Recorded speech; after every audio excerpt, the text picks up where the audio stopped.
welcome back to another day on the Destiny SMP. As you can see, I've been doing a tiny little bit of terraforming, which means taking down all of the stuff in this area, and that's just so we can do some future builds a little bit later. I'm not very good at walking in this mode. That's just so we can do some extra things later, so I've kind of cleared out that space, and also because it was just it was a really ugly wall. I haven't done anything with the floor because I'm going to take the floor out at some point and replace it. It seemed pointless to replace it with grass, but that's a little job done. So we've got some more stuff done now. We've got lots and lots of dirt and cobblestone in our storage in here. Lots more cobblestone in here, and then we've got dirt, we've got more dirt, and we've got more dirt. So we're doing well on the dirt front at the moment. Now, last episode we went to the deep dark and we built this fantastic greenhouse as well, and we managed to get some diamondy tools, and I actually built up quite a lot of levels. You can see down there I'm currently at 29 levels. Now, in between episodes I went strip mining and I managed to get myself a fortune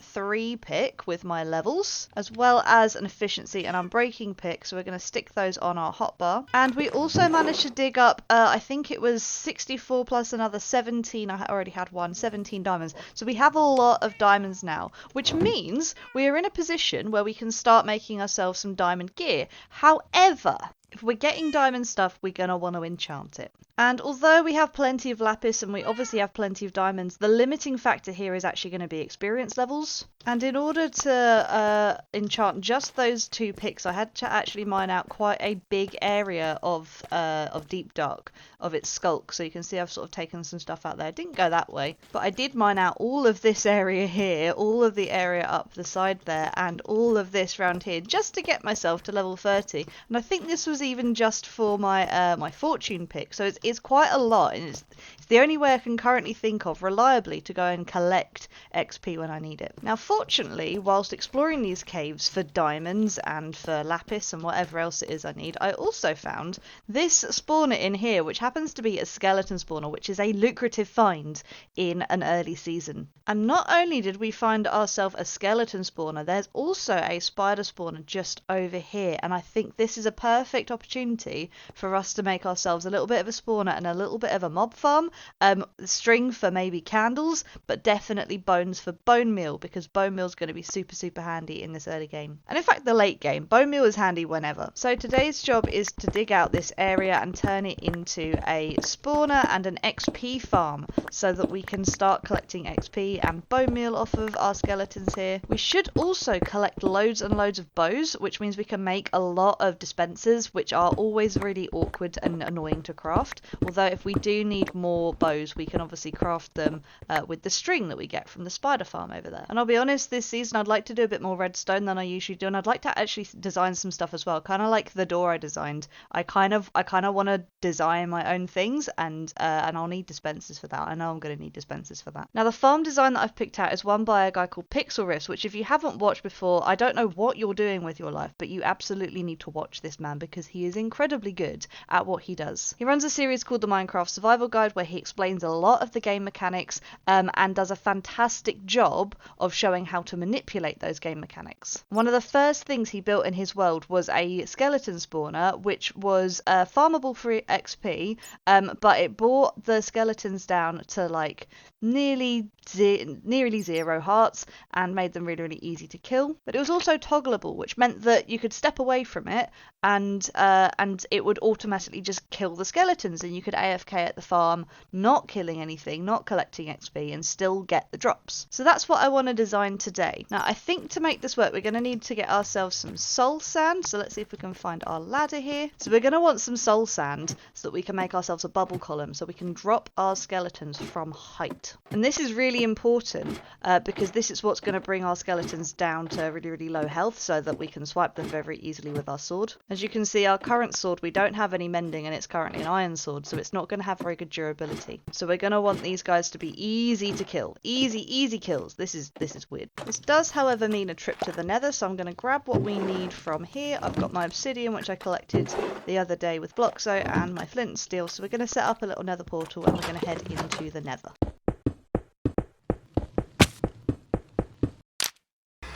Here we go then. See if we can find ourselves some soul sand. Okay, possibly one of the worst places to spawn in the Nether. I mean, I see soul sand. I ain't getting to that. Right, looks like we've got a basalt delta over there. I also see evidence of other Destians on the server tunneling through. Forgot my gold armor. There we go.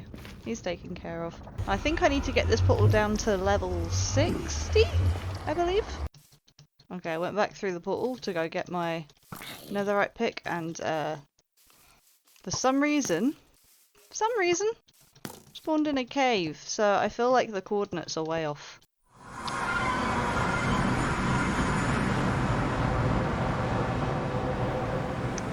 Okay, let's go back through and get rid of this portal in the cave. We don't want this. Okay, so let's take our coordinates here. We're going to divide those by 8. So we need to be at 80, 50. So let's go into this portal and try and find ourselves 80, 50. Okay, so 50 is definitely out that way, and 80... oh, it's going to be this way, so we've got to go back a way. Okay. Okay, we can do that. We've basically got to go that way, diagonally into the lava lake. We may just fall in at this point. Right, so I'm going to take us down to 59.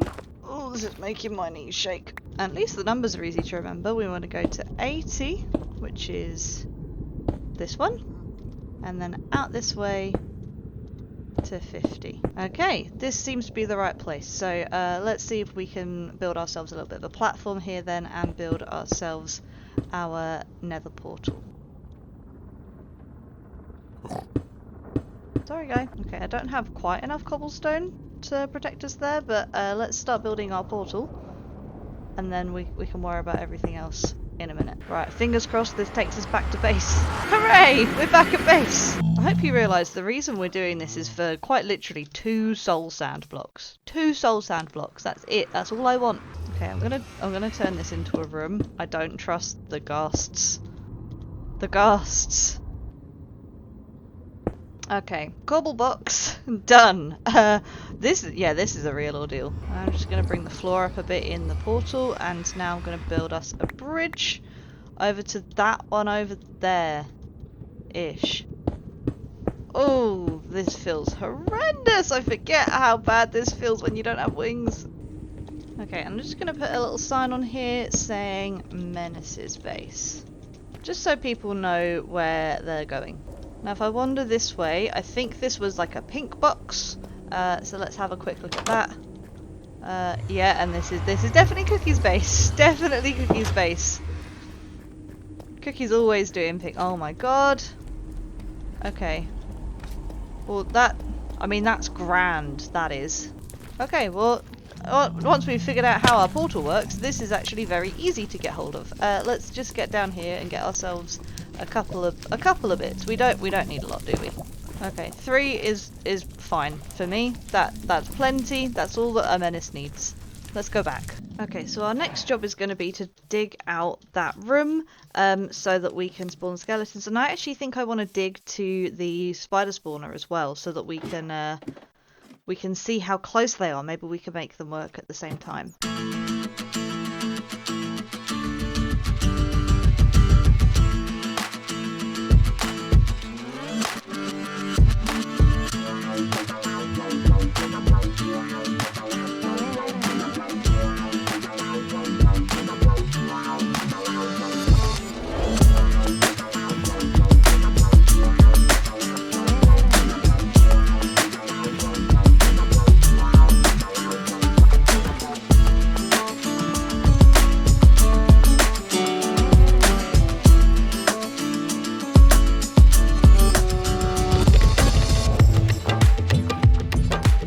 So I've dug out both the spawner rooms and also this entire area. It's a bit of a strange shape, but I kind of like it. I just sort of, I don't know, I kind of looked at where the 2 spawners were, and I just kind of went with it. I sort of wanted to join them together like that. Skeleton spawner is up in that little box over there. Spider spawner is in that box over there. And actually, just around the corner there, I found a geode. Now, I will say I did already dig out all of the stuff around our geode, so that all of the sides of all of the faces of the I can't think what these are called. Budding amethyst. All the budding amethyst blocks are open, and now all of the amethyst crystals can grow. And we will turn this into an amethyst farm later. But for now, I want to get started on our skeleton spawner, which is up the top here. And the reason I wanted to get hold of some amethyst was because I wanted to make some tinted glass so we could watch in and we could have a look at what was going on. So I intend to build a platform across here that's accessible by ladder. So the skeleton spawner will be up the top here, the spider spawner will be down the bottom there, but they'll all be in the same room and they'll all be linked up. And it might be then that we can put some other farms in here. It's quite a big space, and then we can utilize the space that we've got down here, and then it's not all clogged up on the surface up the top. I did also put in a water elevator and a landing pad for us so that we can just drop down and swoop back up again, so I can get rid of this ladder in the middle of the room. Now I know we're lacking on time a little bit, so I really want to get this done. And first thing I wanted to do was actually put some lighting in this room. So on these sides, I'm going to put in some redstone lamps that we're going to be able to toggle on and off. And if we ever need to go in and do any maintenance to the farm, we can light it up automatically. I'm also going to change out the walls for a different type of deep slate because I think it will look nicer. And I'm going to do the same with the floor. So without further ado, let's sort this room out. And so with the swoosh, we are done. And this is our little spawner room. Now it's currently lit up because I have got the switch on over there, but this is something that we can turn off, so we can turn the lights off in here. It does mean I can take the torch out now and nothing is going to spawn. And you'll notice over the top we've put a slab on top of our spawner. That's to stop any skeletons from spawning on top of there because they don't tend to naturally walk off of that block, and that's going to take up spawning space for other mobs to start coming in. Now to make this work, we're going to need to add in some water on these corners, and you can see it flows down into the middle and across there. We're going to add another bucket of water in this corner, and you can see all the water now channels right to this spot in the middle. So all of our skeletons that spawn in this room are going to swoop down here and land on this middle block. Now here comes the clever bit, because we're going to send our skeletons into this hole here, and we're actually going to send them up a block onto soulsand, which is going to be in this space here. Now as you can see, the water runs its course here, but unfortunately once we get to this point there's no way to make the skeletons hop up onto this block. So we're going to use this little trick by using a wall, because when you stand on a wall block, you tend to go up just a little bit higher, and that's going to enable our skeletons to actually get washed up onto that block. You see, I don't have to jump up on there, I just get pushed up. And the soul sand is going to make our elevator all the way up, about 24 blocks.